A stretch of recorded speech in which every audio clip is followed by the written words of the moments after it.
are rocking and rolling on a Monday night. A new week has begun. So, just want to hear from all of you, hear how your day went. Did you deliver today or did you not deliver today? If you went out today, were there lots of good orders? Were there bad orders? Was it just a normal Monday? Was there something peculiar about your Monday? So, I want to hear all about it tonight.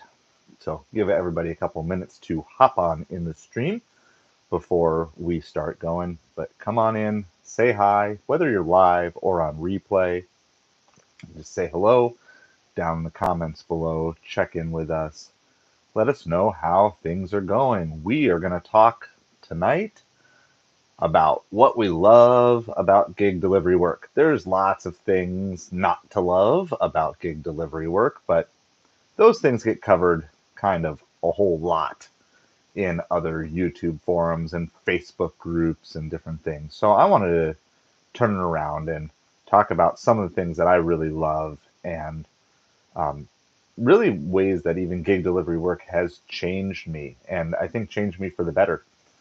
So as you're coming in, we will talk about that just a little bit and get going with that. So the number one thing that comes to mind, and I have a few thoughts in my head, but I didn't really plan this all out tonight. So the number one thing that I have enjoyed about gig delivery work is all of the stretching and growth that I have been, it forces you to do, right? So if you want to excel at gig delivery work, you're forced to stretch and grow in ways that maybe you're not comfortable. And especially myself as an introvert, just striking up random conversations with random strangers has never been a strong point for me.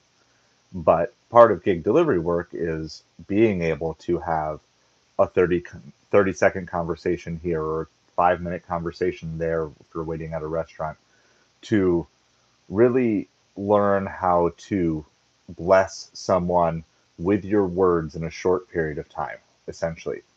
And this was something that I had really no skill set in whatsoever. Of I didn't really know how to do that. I didn't know how to just like hop in and um, and just start talking to someone. And so that's one of the things is this personal development. And we did an entire live stream, but we did it kind of before a lot of people were tuning into the live stream. So I do think I want to maybe go back and rehash some of the older live streams that we've done. Sorry, I have an itchy nose tonight. But all for Jesus our Savior. Hey, Michael. Hey, thanks for coming in so much. Wow, we got people showing up all over the place. Hey, wow, I think there's a little bit of delay. Hey, thank you. Sorry for not catching everybody here. Angel, April, Kayla, Rip Bros, Saitama, Killian. So let's see. All for Jesus our Savior. This is a live stream regarding gig delivery work. So, okay. So, man, so many people coming in. I will, yeah, I get the Vikings rip for sure. Um, so let's see. Let me answer a few questions here. We got all sorts of people showing up and hanging out with us tonight. Um, all for Jesus our Savior. Hey, thanks for tuning in tonight. I don't know your channel, but I will do some looking and see what I can find out about that. Celtics or Mavericks? So I'm a Timberwolves. Not really a fan. I'm like a total fair weather. I'm not a huge basketball fan. Um, so my interest in the NBA finals or the NBA playoffs just kind of went out the window once the Timberwolves were out, and I was barely following. If I had to guess, I'm gonna go with Luka and the Mavericks. If I had to guess, but I would not place any money on that. So we're talking about gig delivery work, okay? And so we do a lot of things on this channel. We talk about side hustles, talk about developing your own business. How do you get going, starting selling on eBay, Amazon, Facebook Marketplace? How do you? We're going to work eventually here. We're learning about private label products. How do you get involved with that? Funding things on Kickstarter. Basically, moving to how do you create the financial independence that you need or want for your life? And so tonight we're talking specifically about gig delivery work. So people who deliver on DoorDash, Uber Eats, Grubhub, Instacart, Amazon, Flex, let's see, Walmart, Spark, and there's probably a bunch of other ones. So, but yeah, so that's kind of what we're talking about tonight and things that I like. So the first thing I really like is the personal development that I have gotten from it because I was very uncomfortable. I would have much rather talked to random strangers on a camera than I ever would have been comfortable talking to people face to face that I didn't know.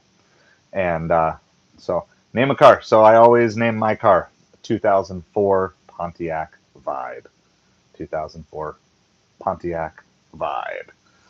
So, um, so that's one of the areas that I like. So what I'm going to do, I appreciate everybody hopping in, saying hi. I'm going to share my couple of thoughts, and then I will scroll back and catch any comments or questions that I missed. I appreciate everybody showing up for whatever random thoughts that you guys have and doing that. So I'm going to kind of share my thoughts. I will then scroll back up and try to catch as many people as possibly can. If you haven't done so, though, would you please hit that like and subscribe button? We are on our journey to 500 subscribers. We want to unlock some new features here on YouTube here. So if you could just hit that like, hit that comment button, which you guys have already been doing tons of commenting tonight, and that subscribe button, that would just help us so much. We're working, get that journey to 500 subscribers. And you can check out some of the content that we already have up on the channel. But appreciate everybody hopping in for tonight. So I like the personal development, and then beyond just the personal development of meeting people and that kind of that social growth, I've kind of had a lot of opportunity for self-discovery in that time.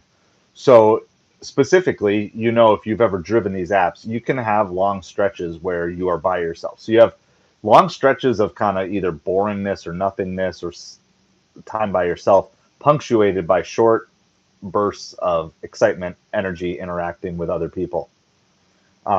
So I like the fact that I've been forced to kind of dig into some of the things inside of me that aren't exactly the way I've wanted them to be, and it's given me an opportunity to really reprioritize the things in my life that matter most, and to really take this opportunity to say, if I'm not who I want to be today, what steps do I need to take to get to who I want to be? And do the priorities I say, and we emphasize this a lot on this channel, do the priorities I say I believe actually line up with how I live, right? And so it's really easy to point out in other people like, oh, they say they believe this thing, but they do just the opposite. It's a whole lot harder to really truly evaluate yourself because it takes time and it takes honesty, and it honestly I think takes silence. I know for you sports fans out there, right? Didn't Aaron Rodgers do like his thing in darkness? Didn't he spend like 5 days or 6 days in darkness? Now I don't think I could ever do that, right? But the idea of having a day to myself with no distractions, nothing to do, like that sounds really appealing. And I can't do that, because of life and family and work and all those different things. But when I'm doing gig delivery work, I have this opportunity to be very introspective and really like search things out. And if I find that something inside of me isn't aligned with where I want it to be, take that time to work on it. Okay. So personal growth, self-discovery, kind of you can lump that all into one general area. Okay, here's the second thing that I've really enjoyed is exploring my town. I thought I knew my town really well, and I thought I really kind of knew all the parts of the town and everything. And due to gig delivery work, I have gotten to see so many neighborhoods, gated communities. Um, I live in a really rich area, and some of your comments are hilarious, guys. I appreciate it. I will come back and have fun commenting in a little bit. But there are lots of gated communities with multi-million-dollar houses in them, and I've gotten to go into so many gated communities and super nice condos and getting so many different views of my town. than anything that I've ever been able to do before. And so this whole idea of just exploring, and I've gotten to go into areas, and not just on the positive side, but I've gone into some neighborhoods that I would not have normally gone in on my own, and I've gotten to really get a good understanding of how really how people live from the lowest of the low in this town to the highest of the high. You know, I remember one time making a delivery to a homeless person at a gas station, you know, and I'm not going to get into all the specifics of how that exactly works, but um, you can say, well, they shouldn't be ordering on a gig delivery app or whatever. But to meet someone like that, and then I can have, and there's times like I'll have orders in my car. One order is going to just a trailer park, you know, and then the next order is going to a multi-million-dollar home. And so there's a whole bunch of different opportunities that I've had to explore my town, to meet people from all different walks of life and all different areas, and really just move me from this idea of like I got everything figured out to wow, there's I still have a lot to learn and a lot of challenges with that. So, so first thing, personal development and growth. Second thing has been just exploring the town. Third thing, and this by far has been another area of stretching for me, is just meeting new people. You know how I have this great opportunity to just meet all these new people, meet these people that I have, you know, I would never come in contact with under normal circumstances. And, you know, despite all the people I know in town and, you know, yeah, you meet some customers multiple times. I've never actually delivered to anyone that I know yet. Um, so pretty much every time I do a delivery, I've gotten to meet someone and I've gotten to meet some great restaurant workers, you know, and I'm not saying like they're like best of friends and we hang out or anything like that. Not that type, but just good people who are just working hard and working to bless other people. And I get the opportunity to do the same thing as well as like work hard and meet other people and try to bless other people as they have opportunity to do so. So personal development and self growth. And the second area is exploring and learning my town. The third area is just meeting new people, meeting people that I never would have met. And then I would say just the last thing is I've had just my beliefs in a good way, my beliefs about other people challenged. When I started in in doing this, you know, you hear lots of negativity about gig delivery work and no tipping drivers. And again, we've emphasized on here that one of the reasons that you see so much of it is because it is what drives clicks. It's what drives likes and subscribes. Because I could go on here and ranting about how some customer doesn't tip me, and all of a sudden, right, every gig delivery driver will come in. Yeah, see, that's what. Um, but the reality is, my experience, at least in general, is most of the customers I deal with are polite, are nice, are thankful. I believe most of them are tipping what they believe is appropriate for them. Are there some that don't tip? Yes, absolutely there are. And maybe in certain cases, there's reasons why they don't or can't tip. But I'm not here to judge those people, right? Like, I'm just here to try to make the best decisions on offers as I can. And so um, I was kind of shied away a little bit from this whole idea like, oh man, is it just going to be constantly dealing with bad people and unhappy, grumpy people? And there always will be some. And that's just true in any and every situation. You know, you're just going to deal with people like that. But overall, my experience has been great restaurant workers, great valet workers who have allowed me to park in places that I wouldn't normally park. You know, great grocery store workers, great Costco workers. Um, yeah, and we'll talk. I see some comments about tipping culture, and I kind of take a different approach to tipping culture, even though I know it's a super controversial thing. So I'll hit on that in a little bit here, Black Crow, because um, uh, I think that there's merit to both sides, but it's also there it is a cultural thing. It's so I'll get there in a second. But I've just gotten to, you know, go from this idea that all people, right? Like we all want to think we don't stereotype, but in the end, a lot of times we do just kind of categorize people in our heads or stereotype people. And I'm going to tell you across all sorts of different economic statuses, I've gotten great tips. Um, I've gotten great tips from multi-million dollar houses, and I've gotten great tips from packed in apartment complexes and that smell like weed and other things like that, right? Things that I might, you might be tempted to say, well, the rich people are going to be stingy. That's why they're rich. Or the people who smoke weed, they're not going to be generous. Like, whatever. You can fill in whatever your stereotype might be. I've had a lot of stereotypes um, that maybe were built in me from when I was younger. Like I've had to confront them face to face. One of my best tips I ever got was from an apartment complex. I handed them a pizza and they handed me $100 bill. Absolutely blew my mind. And another time I got $100 tip was to a nice old lady in a nice house, and she gave it was like $100 tip or whatever. And then there was another time from a multi-million dollar house I got like a $80 tip or different thing. I've been blown away by this. And like I said, the negativity towards tipping is always going to drive clicks, both on the sides of, right? All it takes is one gig delivery driver making a stink at the door as to why they didn't receive a tip. And I just think like, well, if you knew they weren't going to tip, why did you take the order in the first place, right? Because if you don't take it, then eventually the pay is going to get upped and it will go. And that actually happened yesterday. So yesterday, I was I have a multi app, so I use DoorDash, Uber Eats, Grubhub, and Instacart.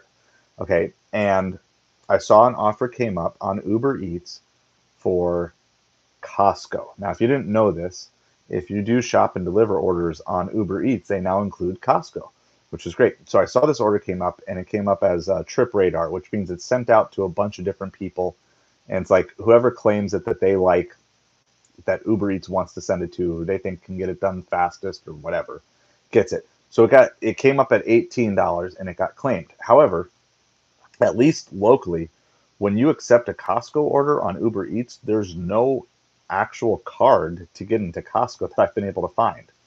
And so what happened is, after multiple times of people probably accepting this offer, nobody could get into Costco. Well, I have a Costco membership, right? So I can still get in. Now, checking out with Uber Eats on Costco is no problem, but getting into Costco in the first place is the issue. Well, that same offer, and I know because I saw exactly where it was going, the number of items, it all lined up. That same offer eventually came back around to me as a $35 offer. And so I took this $35 offer, I shopped the 8 items, and I dropped it off. And guess what? There was no tip on it. And do you think I cared one bit? Absolutely not. And that's why I push back against this whole no tip, no trip culture, because it makes absolutely zero sense. People are taking their anger and frustration at not being paid by these gig apps out on the customers who are tipping of their own free will above and beyond what the gig app is offering them in the first place. So I kind of go against the grain. Now, uh, and you'll see in my videos, like I always highlight anytime customers do either hidden tips, extra tips, or bonus tips, because I'm so appreciative of it and I don't have the expectation of it. Now, to that being said, it is mighty frustrating to have a customer who says they're going to tip and then pull it back, especially if there's nothing that went wrong. I'm not going to lie, that's frustrating, right? And I feel like there's a better system in here, something along the lines of a contracting fee, right? So I think a decently fair system would be base pay provided by the company, merged with some form of a contracting fee between the customer and the shopper or the delivery gig worker for them, right? So let's just say, well, I don't know, pick your favorite delivery. We'll just pick on DoorDash. Okay. So I think if DoorDash said, we're going to provide you $5 for every offer, and then we're going to charge the customer an extra $5 that goes directly to you that can't be revoked. If they just did that, or even if whatever, DoorDash wants to be cheap, say $2, right? $2 plus a $5 contracting fee made every single order be $7. And then customers had the ability to tip above and beyond afterwards, but it would never be shown up front. It would never be expected, required, demanded of the customer. I still think a lot of customers would still choose to tip even if they knew that. I feel like there's probably some sort of model in there that if someone could crack that code, we could do that. But before I get too deep into that, I just want to say, like, I have been pleasantly surprised by the vast majority of people, and there are lower tipping and no tipping zones within my general delivery area, and I will, for business purposes only, not because I dislike those people or dislike those areas per se. It's just because I'm trying to make money for my family. I want to get my earnings done as quick as possible so I can spend the most time with my family. I will tend to avoid those zones. But it is not out of a hatred or despising of anything. In fact, some of the zones I avoid are good tipping zones, but they just lead to no area. Like there's just no restaurants out there because they're just deep in the boonies, right? Like they're just deep in the woods. And so it's like whatever the drive is, it's you got to drive twice as much back. So unless it's a super high paying offer, it's just not worth it for me. But I don't get upset at them. When you look at some of these tips, if a customer tips $5 plus $2 base pay and they live, 6, 7, 8 miles away from the store, let's say 8 miles away from the store, I don't think $5 for an 8 mile trip for a tip is that bad. I think the problem is the base pay is too low. So anyway, the point is I've been more than pleasantly surprised by the generosity of the customers in my area. And I know that's not necessarily true for everyone, but before I get into comments, I'd love to know, what are you drinking tonight? This is coffee that my wife made for herself earlier that she didn't finish. So I'm drinking coffee tonight. So if you are drinking something, water, some soda, some other whatever, let me know what you're drinking down in the comments below. And I'm going to scroll back up to get caught up because I know I missed some things, and I want to say hi to everybody that I haven't gotten caught up to here. All right, so we've got lots of talk. Looks like some Dallas. People are going for Dallas. Let's go, Mr. Viking. Yes, I have. We've talked about this on other live streams. I have Scotch. Scotch is my heritage. Now I don't know if that. I've never really dug into whether or not that connects back to the Vikings at all, but that's got to be where the red comes from. All right, let's see. Named a car. Diamondbacks over the Giants. I'm a Mets fan. I'm Mets and Dolphins. I just choose really disappointing teams to root for. I look bald. You are observant. It only looks that way. Maybe it's just a filter. We'll just say that. Hey man, do a backflip. Looks like Mark Zuckerberg with a different hair preset. And I don't quite have his bank account either. So let's see. Hanson, lots of love from Malawi, Africa. Keep sharing positive vibes and love always. Hey, thanks so much. I would love to know, I don't know if you're still on, Hanson, but if you see this later, do you guys have these sorts of gig delivery services like Uber Eats and Grubhub over in Africa? I don't really know. I know there's some in Europe. I just don't really know how much they're in other countries, other continents other than us. Almond Chris, love your beard. Thank you. And watching from Manila, Philippines. Hey, we're very international tonight. So do that. All right. Let's see. Black Crow, which we kind of already hit this a little bit. So let me get caught up here. I really don't get the tipping culture in America. The fact that some people live off and rely heavily on tipping is weird and unfair. So here's what I would say. Just let me I'll give a little more on tipping culture, because I think part of this is a really bad pun, but I think we're actually coming to a tipping point. If I had to guess, I think it is a generational thing that is probably gonna I think it's going to fade away over the next 10 to 20 years, tipping culture. I think younger generations would prefer to have higher salary and no tipping versus a low salary and depending on tipping. Now, I, being like that young Gen X or old millennial, but more of a Gen X mindset, I would the part I like about tipping is I feel like as in that thing, I feel like I can prove to you that I'm better at serving you than my competitors, right?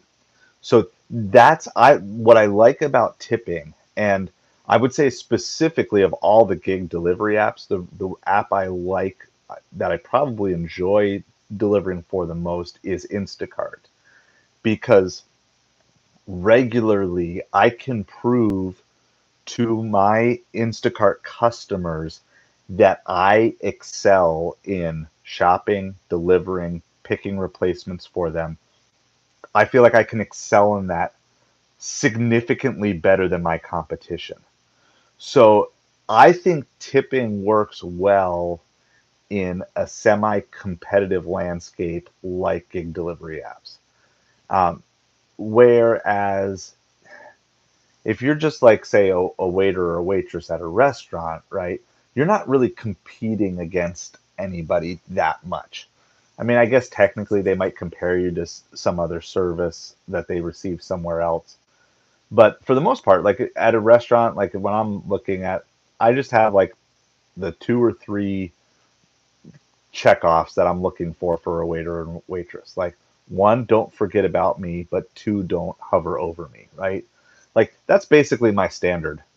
And doing that, I part of what's going to have to change it would be the laws, right? So as the laws change, then the behavior of the larger companies change, and then the behavior of the smaller mom and pop companies change. I think maybe, and I've never really studied this, but my gut says the heart of tipping originally for small mom and pop restaurants kind of makes sense, right? Like you're going to the restaurant to get a burger or get a meal or take your family out to eat. The restaurant doesn't want to charge you any more than they have to, right? And so the idea was, well, hey, we're going to charge you as little as we possibly can, and then we're going to hire great servers that are going to make the experience good for you, and you can show them your appreciation. The problem is now you have people doing self checkout getting asked by the computer to give the self checkout a tip, and it's gone nuts in the other direction. And I hate to say it, but I think the general thought of tipping works really well in small town culture. And I think it works. And this isn't anything other than, but it's like if you know, right? If you know the person who's serving you, then it's just like a friend, right? You just do that. Like if you say, hey, friend, could you go to the grocery store and pick up some groceries for me? Here's a 20, just keep the change, right? Like that's just something you would do as a friend. Like you're not going to stiff your friend who's doing a favor for you. Just say, hey, here's some groceries, keep the change and buy something that you want with it, right? That's like it's like a friendly interaction. It's a real human interaction. When tipping becomes this corporate, right? That's when that's when it goes downhill. So, like I said, I've never really studied the history of tipping and why tipping is so prevalent in America versus Europe. Like there has to be like some point in time, right? Like was the colonists like were they like, okay, we got an American Revolution, we've defeated the redcoats, and we're introducing tipping. Like, does it go back to 1776 and like I mean, it's not in our Declaration of Independence. Like, so I don't know where we broke off from this. And or did tipping used to be prevalent in Europe and now it's not? Did they legislate it out of Europe? Like, I don't know these things, but obviously where America is with tipping is a different point than where it is I guess most of the rest of the world, from what I understand. And so I just like the balanced middle ground right now, and I think that's where it should be. I would say absolutely never ever should you be demanding a tip if you're a gig delivery driver. Okay. And honestly, we also teach on here, you should never take an order with the hope that you're going to convince them to tip, right? Like, hope is not a strategy. Um, on the flip side, I like trying to tip, and I do kind of a two-tier tip. I don't use all the gig delivery apps, but we do use Instacart. And so on Instacart specifically, um, I will usually tip a set amount up front, and if the service is good, I will increase it, but I will never take the set amount away. And the reason being is because we have a lot of poor delivery drivers in our area. And I've highlighted some of these in videos before, but I mean, I remember one time um, I had a delivery driver who literally backed up on our grass all the way up to the front door to drop everything off. Like, that would never in a million years cross my mind as something that would be good to do, right? And so it's like, I, but in where they come from in their neighborhood, is that something that they do? And they're just trying to be the most efficient possible, right? Like, if I drive right up to the door, I don't have to carry this stuff too far, you know. However, I still don't think that deserves an increase in tip. I mean, unless you want to give an increase for, hey, at least they were trying to use their noodle to make that work. Shanti, I love giving, and I agree with that too. And I think the only question is, like, I think people would get upset in America if you took away their ability to tip. So yeah, Dion. So I think I'm kind of like in between you and Shanti. If there was like a continuum of this, I think people should get paid enough that you don't have to tip, and at the same time, I think tipping should always be encouraged for someone who goes above and beyond. Does that sound like a decent position? Because I've been thinking this in my head, and I've never really gotten into this, and I appreciate you guys tonight, because I really like this, and the chance for me to kind of process my thoughts out loud. Like, that's where I am. And so the and these gig delivery apps do absolutely no help in trying to navigate this, because they just lump everything together, and you don't really know a lot of times what's base pay and what's a tip until long after the order's been delivered, and different things. So some of this is, you know, I remember right after restaurants opened up for the pandemic, and it was finally like allowed to go. And we were in Florida, so I think we opened up on the earlier half of everybody. I've put so much of that stuff out of my head. But I remember knowing, like, okay, we knew people, we knew waiters and waitresses were going. So we decided to go to like two or three places, like some of our favorite places, and then like a new place that was close by that we hadn't visited yet. And we tried to give big tips, like, because we knew people had been struggling. But had someone told me, if you go there, you have to, and I think I remember one of the restaurants we did like 100% tip, because we it was kind of like a celebration for us because we were free, and it was like a thank you to the waitress, and it was something like we went to a barbecue place, and I want to say it was like $75, and we did like a $75 tip. And I'm not saying this to brag. I'm just giving this example to say, like, that was a particular time that we knew people were hurting, so we went above and beyond, because there's still, even though you were allowed to go, the restaurants were not packed out by any means. And so we did that, and that's what I would want to be. But if someone had this, like, I'm totally not a fan of forced gratuities of restaurants. Like, I'm not a fan of that at all. And yeah, so like, that's where I would like to get to. So this is me, right? Like, I'm not in the boomer generation, but I'm not in like the Gen Y generation either. So I'm like, I'm not in abolish all tipping, and I'm not in, you tip because that's what culture says you should do. Like, I'm in between, which is, we got to figure out a way to pay living wages, but also reward the servants. And some people are going to hear servant and think that negatively. Here, that's not a negative word. In fact, I always tell people that if you consider these gig delivery apps a premium service, then you need to be a premium servant. Okay, so I don't use the word servant here in a negative context at all. But those people who are out there doing these things, they they should receive that. Um, so Black Crow, is it compulsory to tip in restaurants? Now, I'm not going to give particular names of restaurants because I don't know all that, but I know there are certain restaurants that if you have a party of a larger size, and it might be something like 8 or 10 or 12 people, that they will put a compulsory gratuity onto the bill. Now, legally speaking, do they have the right to enforce that? I'm assuming so because it still shows up. Um, but if like you and I were to just go sit down at a restaurant, you're not going to have anyone force you to do that. Yeah, yeah, and Michelle, Simone, what I don't like is when the restaurant adds a gratuity and doesn't really tell you, then people still tip on top of that. Yeah, like to me, I'm all out. As soon as if I'm forced to pay a gratuity, I'm not throwing anything extra in over that. And I do think and I would caution owners of small stores.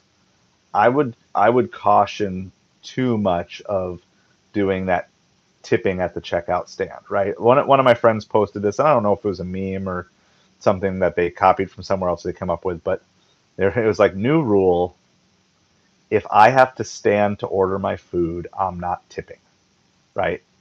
And I think I think that's like a decent principle and doing things. And again, there's never I, at least I've never met a restaurant. Um, no, the tip would generally not cost more than a meal. I would say I don't even know what the standard tipping practice is. I would say it's like 20% is not required, but like that's kind of like the somewhat expected. But if the restaurant writes a gratuity in because it's such a super large party, and I'm sure the reason they've done it is because they've been stiffed before. I just don't. Restaurants are worried about scaring off customers with too high of prices because no matter what, there's going to be some customers that are going to want to tip, and so it's just this cycle. And I don't know how you break. I don't know how you would break the cycle. I'm not a fan of the government fixing every one of these problems. I think honestly, the simplest way is to just let people let people cycle through that want to do it. Like I don't know, but as long as restaurants don't have to pay the living wage and can supplement the living wage with tips, they're going to do it. So I guess then it essentially comes down to lawmakers to make a decision as to whether this is a moral thing that should be enforced or not. So, all right, Michelle, let me see what else you guys were saying here. I also hate to tip before service, tip to ensure service. I've been a server since I was 14. Like if I'm in a coffee shop, even before I get my coffee, I'm tipping. What if I don't get my coffee or it takes a long time or tastes bad? Yeah. And that's exactly it. Like the upfront I think the upfront tipping transactions definitely push people away. And that's what I was saying. Like I would caution small businesses and small restaurants to be asking for a tip before the food is even prepared or delivered. Um, it's just I think it's like technology is great, right? But then sometimes technology makes us lazy. And so then we just say, well, hey, if they just tip up front, it's going to do that. And the other thing is, if you're going to be asking people to tip up front, you need to have the varsity squad up at that cash register. Like the amount of times you're seeing tip up front, and you like the person who was there wasn't like, "Hey, welcome. We're so glad you're here today." Like I should feel like I'm a regular when I walk in. If you're going to be asking me for a tip before I even get my food. you should make me feel so much at home that it would be like, hey, I have no problem throwing an extra $5 on top of my bill. But the service, it, if I'm being asked to tip at that point in time, then all I can tip on is the past. I can't tip on the future. And so I agree with you there. And that's what I'm saying. Like at a coffee shop, it's like, right, the coffee shops are kind of that in between where it's like, I'm standing up to order this food. Yes, you're making it for me. Um, but you're asking me, right? Maybe that has a lot to do with it. Maybe the when you pay has kind of a lot to do with people's negative reaction to tipping. Um, and again, no one likes to be blindsided either with the tip. So, I mean, I appreciate your thoughts on this. I appreciate kind of like a good discussion because I think these are the discussions that needs to be had about tipping beyond just all tipping is horrible or everyone should tip, right? Um, a good tip for a good service at a restaurant can be a huge blessing to someone who really needs it. And whether you like tipping culture or not, I would encourage you, if you're in the position to tip and you see either a person going above and beyond for you, or B, a person who is, I know I'm doing one and two with A and B, but whatever, or a person who you can just see is struggling, that I would encourage you, even if you personally would not tip in 95% of other circumstances, I would encourage you to search your heart to see if that's a good moment to tip. Um, because it will make a day. It will make someone's day if you hand them a $20 bill or $100 bill or a $500 bill or $1,000 bill. Like, even if you generally don't tip, if when there's that one person that just is on your heart that they need it, or that one person who just has joy that goes above and beyond anything that you've ever experienced, I would 100% encourage you to see if that might be a good time to tip and doing that. And I'm, like I said, I'm coming to you as a gig delivery driver who receives pay from tips, right? Like that's, I do. But I I would rather be tipped because I did an excellent job than just have the expectation that because I'm doing a job I'm getting tipped. And I know that sounds weird, and I know this is kind of like a countercultural voice within this market, but um, regularly I get increased tips on Instacart, and I feel, and I like to think, and maybe I'm delusional, but I like to think that it is representative of an above and beyond level of service that I provide that other delivery drivers simply do not provide. Right. So, um, as a basic example, and we get into other stuff on the channel. So if you want to do, make sure you like and subscribe before you go. We're gonna probably wrap this up soon, unless anyone else has any other questions. But like, I live in Florida, and I have a cooler with ice that I bring with me every single day. I just have a gallon water jug. I have two of them, and one's always in the freezer, and then one's always with me delivering. And then you just freeze one for the next day, and then the next one's frozen. And I deliver stuff on ice all the time. Um, you know, even last night, my last delivery of the night was from a Charlie's Cheesesteaks inside of a Walmart, and they had what was it, like a strawberry lemonade and then like a chocolate milkshake as a part of their order. And as soon as I got the order out to my car, those two drinks went on ice in the cooler, and that was that's just what I do. So um, and there's a lot of delivery drivers who don't use those things, who they just can't get ice cream cold. Like literally one of my deliveries a few weeks ago, they said an extra tip, you will receive an extra tip if you get the ice cream to me cold and frozen. And I did. And they were good, and they or added an extra tip. Jovan, is that how you say it? Jovan? Are you Jewish? No, I'm not Jewish. I grew up in central New Jersey with many, many Jewish friends.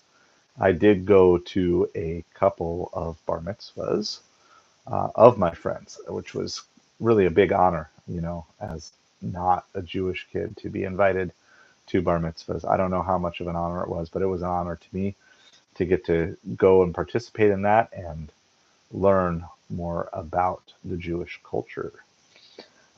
By the same token, I don't think you should go out to eat or order food service like DoorDash without knowing that a tip is included and you have to budget for that. You shouldn't order it if not, but sometimes you can't help that, especially if you have another order tacked on. Yeah. So again, I think a lot of this is that middle ground, which is you can say all you want that we shouldn't have tipping culture in America, right? And man, this is just a great conversation. I appreciate this so much tonight. You can say you don't like the tipping culture in America, and I guess there's just different ways that you can go about um, handling that. One, you can use services where tipping is generally expected, or, I mean, required, not the right word, but where in your head that tipping is part of the way that that person's earning a primary income. So you can just use them and just choose not to tip. Um, I don't agree with it, but if you do that, you're going to be labeled by some people as a clown, as a joke, from the tipping side of things. Okay. You can choose to use them sparingly and still tip to be a blessing to people. Um, you can just choose to use them and tip and still have conversations that maybe go and lead that way. I'm kind of in that middle category. We don't go out to eat a lot right now. We do use Instacart. A lot of times I'll use Instacart while I'm out delivering because when you can stack Instacart deals and discounts on, sometimes it actually is cheaper than just going to shop for it in the store. But I will still do, like I said, I'll put a tip on there and then sometimes add a bonus tip if they're really, above and beyond service with that. But also I've seen too where people will so we do order water, which is definitely like not a favorite thing for people to deliver. So I've had times where someone's like, well, they had no water. I'm like, I'm in the Costco with you right now. Like I know the water is here, but and so it's like, well, yeah, if you're gonna not do the job because you don't want to do it, then that's something totally different. Then you're breaking this agreement that you made. You don't have to take the order. If you didn't want to deliver water, then maybe you should have told your bot not to take that order in the first place, right? But that's a separate conversation. So you look cool. I don't think those words have ever been uttered to me in my life, but I appreciate it so much, Simon. In America, some generations feel entitled for service, like delivery without tipping. They really don't know the culture that manages courtesy and expectation. These people don't know what it's like to go and get their own food. The only places that delivered when I was growing up was Chinese and pizza. Yeah, and whenever there's like cultural waves, right? And there's always generations rebel against other generations, and yeah, it's an interesting thing. I think it's going to be interesting to see how it plays out. But I mean, what's going to be the plan when DoorDash is delivering your food by drone? Do you tip the drone, and where does that money go to? And I don't know if you've seen that video. I think it's a somewhat viral video of like someone's doing self checkout and asked to tip, and they're like, who is that money even going to? Like at that point in time, it's almost certainly just going right to the company, right? Like it's not going to any helper or anything. 15% minimum. Okay, so hey, I appreciate this. Like this is for those of you maybe not familiar, this is at least what Michelle is saying as kind of like standard 15% minimum for good service, 20% if excellent. Sometimes just leaving $1 on a really high tab shows them they didn't do their job. It was poor service. Yeah, I'll generally go in if I'm gonna use a tipping service. I will generally go in saying I'm gonna tip X amount no matter what, and then if service is excellent, I will increase it. If service is poor, then I will generally take it up with management, right? So in the case of Instacart, right, I'm going to set a tip. I don't do the percentage based tips on Instacart just because things can go wildly up and down depending on what it is. And I kind of do a set standard of like X amount. if the order is delivered and it's all messed up, I'm contacting Instacart to get refunded on whatever the mess ups were, but I'm not going to take that tip away. I did do that one time and I felt horrible because I'm like, there was a reason I took it away because they refused to do the order. But like at the same time, that's part of their pay as well.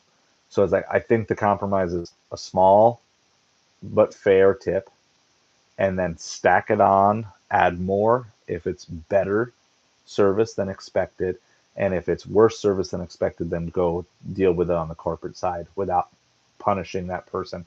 Because look, if you're in the service industry, you're going to have bad days from time to time. That's just what it is. Um, there was one time recently, one of my things against me on Instacart is, I guess what did I mess up? A baby bok choy or something. It was some vegetable that I wasn't super familiar with, and I knew I was having a bad day, and I just saw something that looked like it, and of course it was produce, so it didn't scan, and I realized like afterwards it was wrong. The customer reported it as wrong. Now that customer may think I'm the worst Instacart shopper ever, right? Because their experience was, how do they not know what baby bok choy is? And they're a professional shopper. Meanwhile, 90, what do I have? Like 96 of my last 98 ratings on Instacart are 5-star, right? So if you survey 100 people, 96 of them think I'm one of the best Instacart shoppers ever, and 4 of them think I'm one of the worst Instacart shoppers ever. There's going to be bad days. And if you are in the service industry, sometimes even due to things outside of your control, app issues, or look, right, you could be a waiter or a waitress and the kitchen is just there, and they're just the kitchen's having a bad day, so you're getting the blame for the food not being good or whatever. So I think that there needs to be some grace in it, which is why I prefer not to say like I'm gonna just never.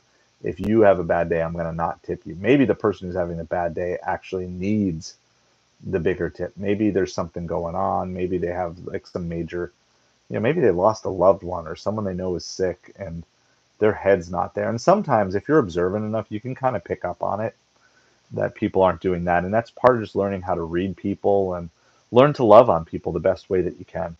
So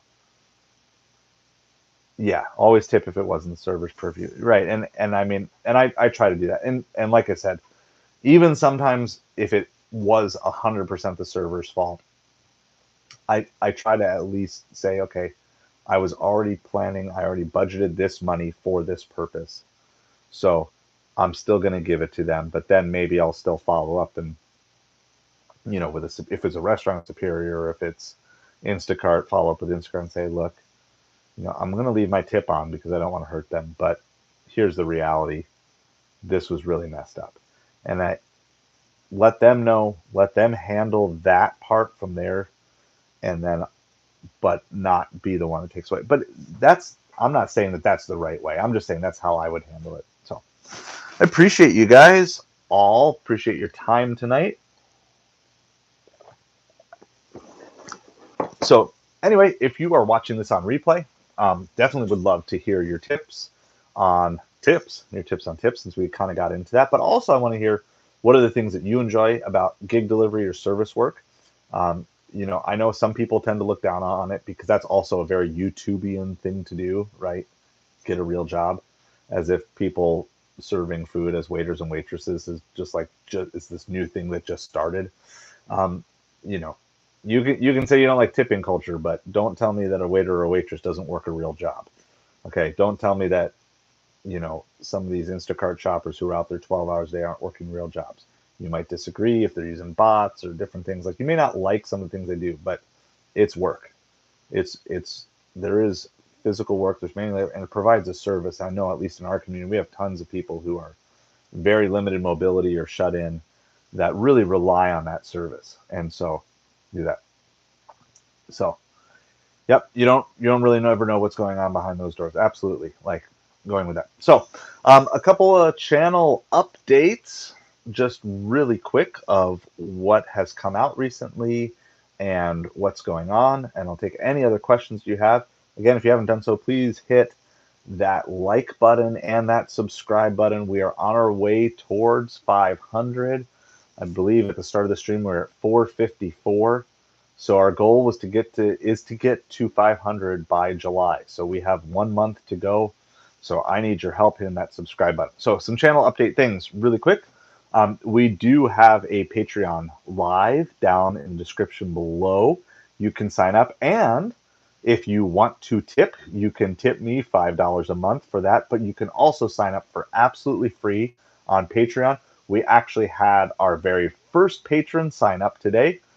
So thank you so much for that. And they sign up for the free plan. Now, you don't get to see absolutely everything on free, but I do post some exclusive videos over there, some behind the scenes stuff, and different things. So if you want to support this channel in a financial way, you can do that right now over on Patreon for $5 a month. Or if you just want more behind the scenes access, there is free Patreon. So if you didn't know that, it's a really cool feature that Patreon has rolled out, that you can follow someone's Patreon for free. And then if you decide you want to upgrade, or you decide you don't care anymore, that's fine. You can unsubscribe from that. But you can get on absolutely free, no payment required. Or if you want to get on and buy us a cup of coffee, and I say us because like I'm here on the camera, but I do this for my family, my wife, my 3 kids, and so you're supporting us in those ways to do that. And we want to take on all these things, and I love having these conversations with you, and I really think that we can make a difference there. So Patreon there. Let's see, we had a short that we posted about a pile of sand and a mailbox that got viral for me. Okay, like I don't know what the true definition of viral is. I just know viral for me. It's got well over 8,000 views, and at one point it was getting 40 views a minute, and that's just really cool. I've not really had any sort of video. I guess I've had a few, but I haven't had one like that in a while that was getting like 40 views a minute. It was like right around lunchtime, they had like 1,600 views in an hour. So that was really fun. If you haven't seen that video, it's a really stupid, punny dad joke, but we had fun with it. We have released the 29% DoorDash rating climb video. I'm doing a video series on how to bring up your acceptance rate on DoorDash. So whether you're brand new and you want to learn a little bit about what this earn by time mode is, or if Tiers has rolled out and you're looking to try to get to gold or platinum tier on DoorDash so you can get access to some of the better orders and try that out for yourself, showing you a strategy that up until recently, I haven't seen a lot of YouTubers now. Now they're all starting to talk more about earn by time, but they were all kind of like bashing it months ago or ignoring it. Anyway, so I did this, and so we have more videos. There's 3 videos in the series, and there's more coming out.